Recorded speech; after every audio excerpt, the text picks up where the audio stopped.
Social media has made these people like Greta Thunberg, have millions of followers. They make these bold, grand claims on social media, and then they broadcast it out to their followers and make it seem like what they're saying is true. Yeah, don't you hate it when people make bold, ideological claims on social media? Account called Go Woke, Go Broke. Take, for instance, this Jew who stands with Palestine, Greta's buddy. If she went over there and held up this sign in Gaza, she would not return home. Presumably because the IDF would drone strike her from 50,000 feet in the air as soon as she raised it up.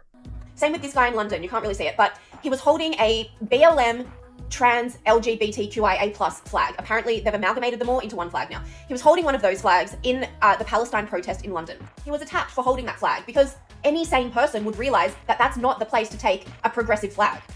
But he wasn't the only one holding a progressive flag at that march, was he? There were other people holding LGBT flags. We don't really know who these people were. It could well be that they were from the far right or the police, but let's say that they were pro-Palestinian protesters. What exactly does this prove? That two people in a march of hundreds of thousands containing many LGBT flags happen to be homophobic? It's not exactly newsworthy. This is the problem with unverified footage where you don't know the context. And that was in London. That's a tiny taste of what would happen to these types of people if they actually went to the places that they so righteously have been defending for the past 2 weeks. A great many of the coal miners during the miners' strike were probably homophobic. It was a very macho culture, but that didn't stop LGBT people from standing in solidarity with the miners. LGBT Palestinians exist and are being indiscriminately shelled along with all the other Palestinians. It's also infantilizing to pretend that LGBT people only just figured out that they don't have many rights in the Middle East. This is only really groundbreaking stuff if you've been living in the H2O just add water dimension for the past 20 years. Oh no, Cleo! In fact, ironically, Israel is the only place in that area that flag would be accepted. Riddle me that.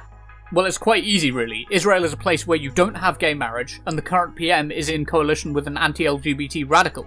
It's more progressive on LGBT rights than most countries in the region, but that's like saying you're more intelligent than Steven Crowder.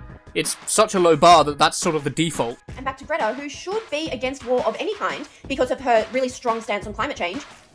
Yeah, that's why she's calling for a ceasefire. She's against war.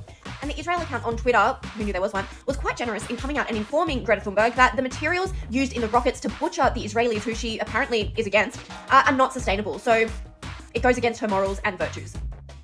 I'm pretty sure rocket attacks would be against Greta's morals even if they were made of those crappy biodegradable bags you get from Aldi that fall apart in your hands, and they'd probably be more effective than the ones Hamas use anyway. Israel dropped 6,000 bombs in the week following October 7th and has used illegal chemical weapons. I don't know, but I'm guessing that that's not particularly environmentally friendly either.